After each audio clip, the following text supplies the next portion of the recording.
Left वाला लेगा तो ये सिलचर रूट हो जाएगा। गुड मर्निं शिलं दिनै आंना शिलंआव फार्स्ट डे जागोन आरोना ओमफ्रायहाय आङो दासो सिखारदों टाइमा बिदिनो 6:30सो जाबाय आरोना ओमफ्रायहाय आं जेबो मोखां तोखांबो सुवाखै आरो दाबो डाइरेक्ट सिखारबाय डाइरेक्ट भिडिअ बानायबाय माने फुंनि नाजाराखौ आं नोंथांमोननो एसे देखायनो नागिरदों बिराद मोजां भिउ जानानै दङ अख्राङाव नै लोगोफोर नायदो what a view guys नै सानाबो बिराद मोजां सान्दुं दुंबोबाय आरोना माने बार बारदोंबाबो सान्दुं नांनानै एसेबां माने गुसु मोनाखै दा आङो जाखां लोंखां फ्रेस जाखांनानै आरामसे माने बेरायनो थांसै आरोना दा आङो आंनि इन्ट्र'खौ होनानै लागोसै हेल' लोगोफोर खुलुमबाय नमस्ते welcome and welcome back to माय मट'कार्टिक इउटुब चेनेल फिन खनसेबाव बयखौबो बरायहरनाय थाबाय आंनि गोसो गोरबोजों दा आङो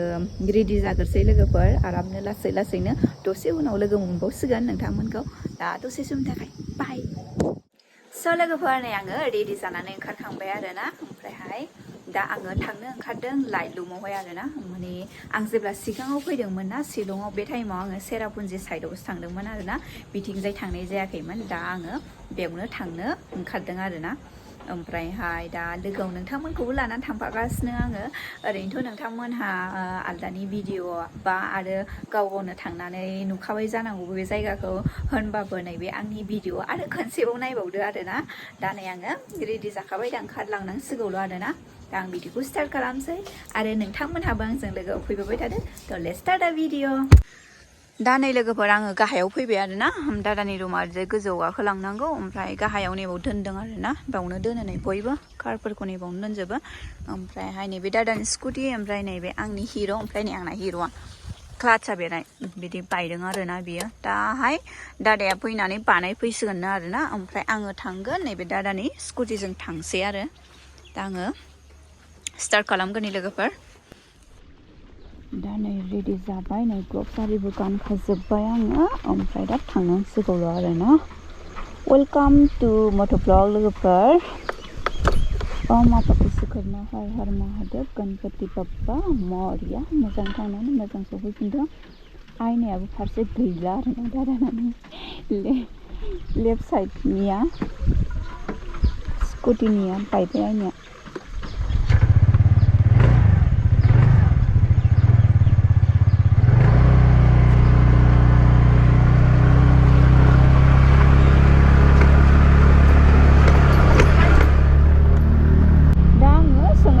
थांगासिनो आरोना लोगोफोर माने जायगाखौबो मिन्थिया नालाय ओमफ्रायहाय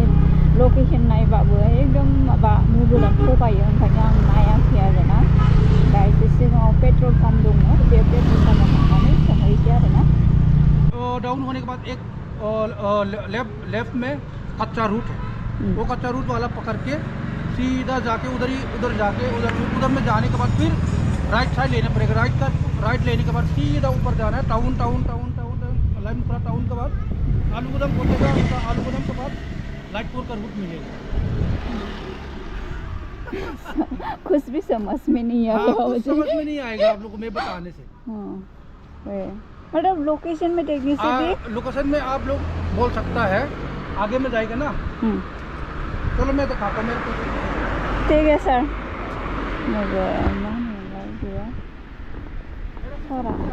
माने ससे लांसिगोन आरोना लामा देखायनो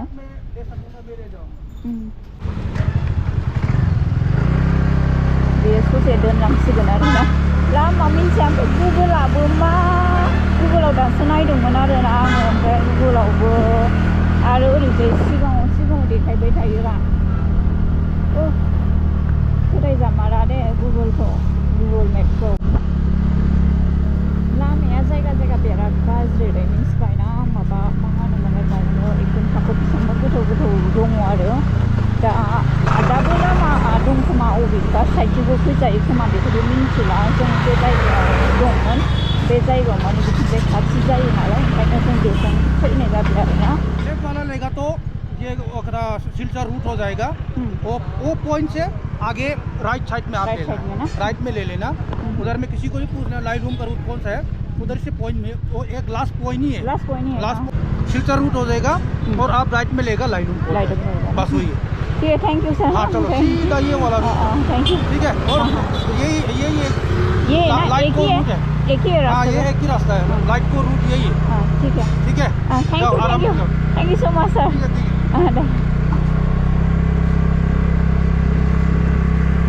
दा बेजों सिदा थांसिगोन आरोना, दा थांनोसै। दा बिराद माने गोजानसिम फैनानै माने खोन्थाफैबाय आरोना लामाखौ सारा। दा बिराद गोजोननाय थाबाय आरोना, थैंक यू सो मच सर। दा थांबाय थादिनि लोगोफोर। स' लोगोफोर नै मोनहैहां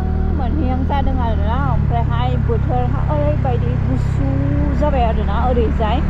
माने थान्दा गुसु मोनलायलायबाय आरोना। ओमफ्राय नै भिउखौ नायदो लोगोफोर, नै लोगोफोर ओरैजाय सेस माबा गाहायाव हनै मैगं गायजोबनाय आरोना, फुलकबि, आलु, बान्दा कबि माबा माबि नुहुरबाय आरोना आङो। माबा एखमबा बै ससे लामायाव मोनसे बायदि मोनलायलायो, ओमफ्राय मोना मोनसे बायदि। नै आलु बिफां नै लोगोफोर। नै आङो बे मोनसे जायगायाव आङो थाथ'दों आरोना, भिउ मोनसे बिराद मोजां नुदों आरो, दा बेखौ नोंथांमोननो देखायनो थाखाय आं बाव थादों आरो। ओमफ्राय नै बिराद मोजां आरोना, नै मैगंफोरबो गायदों नै बाव, नै मैगं गोजा आरोना, मोजां नुदों। ओमफ्राय आङो सहैथारसिगोन आरोना, बारा गोजान गैलानो बिनिफ्राय। ओमफ्रायहाय नैबाव सासे मा होनोमोनलाय दिदि माबायो आरोना, मा होनोमोनलाय दखान होयो, बेखौ फट' खेबहोबाय आरोना आङो, बिराद मोजां। ओमफ्राय आं बेखौ नोंथांमोनहा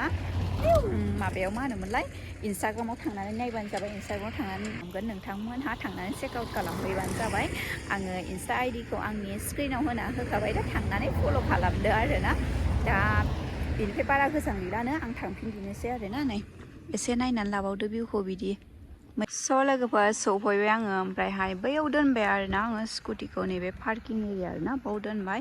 ओमफ्राय दा गाहायजों हाबलांसै आङो, माने गाहायजों बे सिरि दंना फिसानो, बे सिरियाव थांगासिनो आरोना आङो लोगोफोर। ओमफ्रायहाय आङो नैबेयाव दख'ना लाबोफादों लोगोफोर, दख'ना गाननानैबो एसे भिडिअ लागोन आङो, दा नोंथांमोनहा नायलांबाय थाबानो जाबाय। ओमफ्रायहाय पार्किंआ 40 रुपिस लादों आरोना माबाया स्कुटिया, ओमफ्राय कारफोरा आलादा जानो हागौ, बाइकआबो एखे खोमा। ओमफ्रायहाय दा नै जायगायाव थांगासिनो आरोना, हाजोआ नै बिराद मोजांखा। वाव, ओमफ्राय नैबाव दखान दं, माबि जानो हागोन आरोना नै जायोबा। गरायबो दं लोगोफोर, नै गरायबो गाखोनो हागोन। बेसेबां लायो दा गराय गाखोबा? दा सोंनाय नायगोन र' बे दा व्हाइट कालारखौ। होगा 100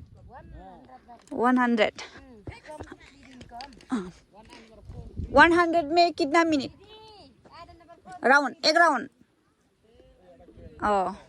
माने एक राउंड आरोना, माने बेयाव गराय मानै दं आरोना, ओमफ्राय गराय मानैखौ गाखोबा बिदिनो 100 लायोनो, बैनिफ्राय नै ओरैजायनिसिम आरोना। वाव, नै लोगोफोर गाहायथिं माबायदि र' आं देखायगासिनो थांगासिनो आं गाहायथिं।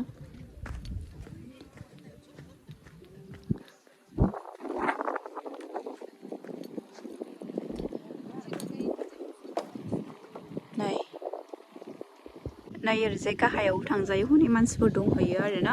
ओमफ्रायहाय नै लोगोफोर गोजौनिफ्राय नायग्रोदो आरोना, नै वाव, नै लोगोफोर ओरैबायदि मोजां खानानै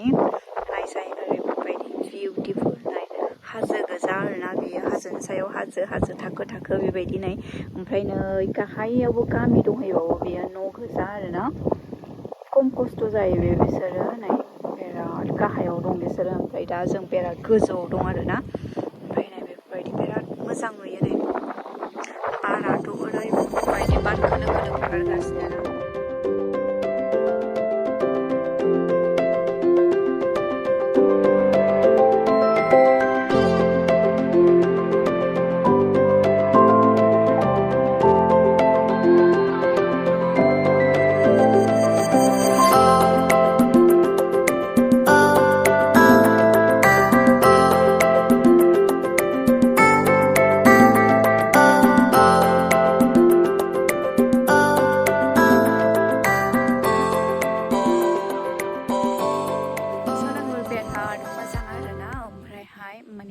बिराद गुसु गुसु एकदम बिराद मोजां बारगासिनो ओमफ्राय नै थिंखु नैखौ जे थिंखु जों गोदो उन्दै उन्दैयाव जायोमोन आरोना बिनि फिथाइखौ ओमफ्राय बिसिनिथिं एसे आलदा रोखोम आरोना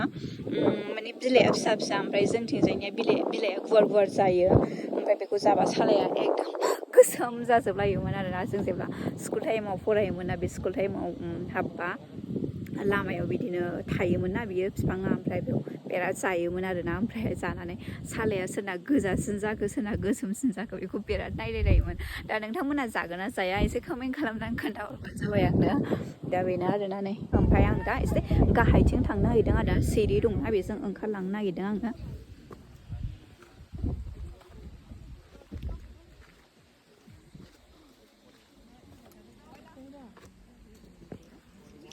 नैबेजों नै लामाया आं बेजों ओंखारलाङो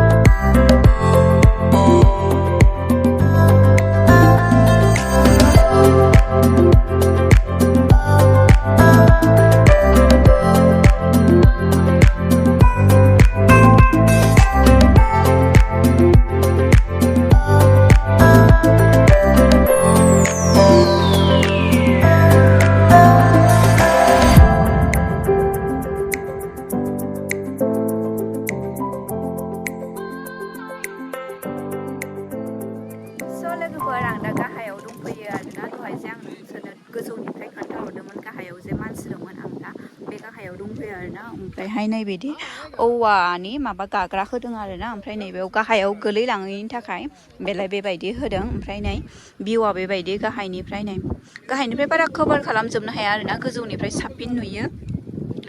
दा नै बारा बिराद मोजां बारगासिनो ओमफ्रायहाय आङो दा दख'नासो लाबोदोंमोन ना दख'ना गाननानै बावनो एसे फट' आरि लानोसै आरोना रिल्सफोर बानायसै नैबे आंनि खिथुनाव जे साहा फानग्रा नुदोंना आं बेखौ खेबहोनोसै आरोना दहाय बेखौ फट' खेबहोबाय आरोना ओमफ्राय आं दा फट' मा होनो दख'ना गानग्रोसै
गोजौआव फैफिनबाय आरोना गोजौआव माने आं दहाय गाहायाव दंहैयोमोन दा गोजौआव फैफिनबाय ओमफ्रायहाय नै ओरैजाय साइडआवबो दं आरोना बे साइडआवबो एखे गोजासो बिथिं थांला आङो ओमफ्राय दा नै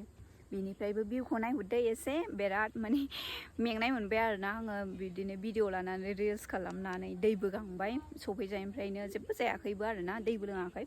दा माने दखानबो दं नालाय दखानाव आरामसे दै लोंहैसै गुसुनो एसे गारमाफ्राबो मोजां मोननायनि दा आङो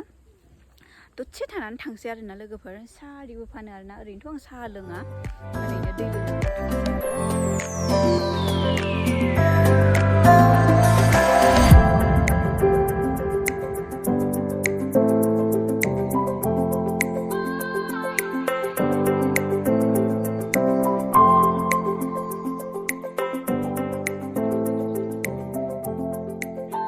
लोगोफोर आङो गराय गाखोनो नागिरदों आरोना नै गराया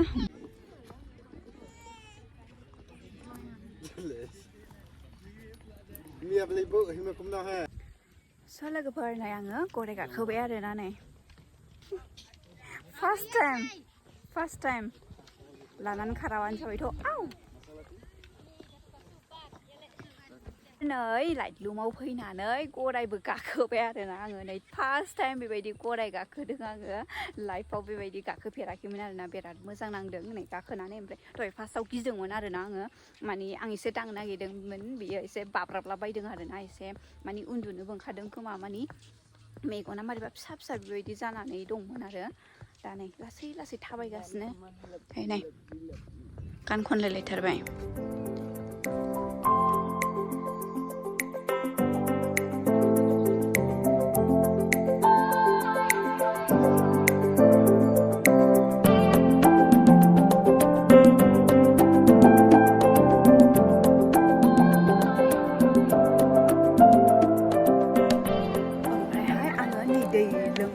दसे जिरायखांबायो ओमफ्राय आं दा बेनिफ्राय ओंखारनोसै लोगोफोर मानसिफ्राबो नै बिराद फैयो आरोना फैयो थाङो ओमफ्राय दा आंबो थांसै माबायाव मा होनोमोनलाय स्कुटि दोननाय जायगायाव पार्किं एरियायाव दा लाइटलुमा बेनोसै आरोना दा बिबार आरि गैया जेब्ला थान्दा दिन सफैगोन नभेम्बर डिसेम्बर जानुवारि बिदियाव बिबारफोर होगोन खोमा दा बिबार गैथ'वा आरोना ओरैनो मोनफा मोननै दं जा दं आं बेखौ नोंथांमोननो देखायबाय दा आङो थांसै लोगोफोर बेनिफ्राय ओंखारसै ओमफ्राय आं थांनायनि भिडिअखौ आं लानाय जानाय नंला मानो होनबा दहाय फैनायजों सेमखा लामाया स' बेनि थाखाय दा आङो दिनैनि भिडिअखौ बावनो दोनथ'सै मोजां मोनदोंबा लाइक कमेन्ट एन्ड शेयार खालामदो आरो चेनेलाव गोदान सोरबा साबसक्राइब खालामना होबानो जाबाय दा नेक्स्ट भिडिअ लोगो मोनसिगोन बाय बाय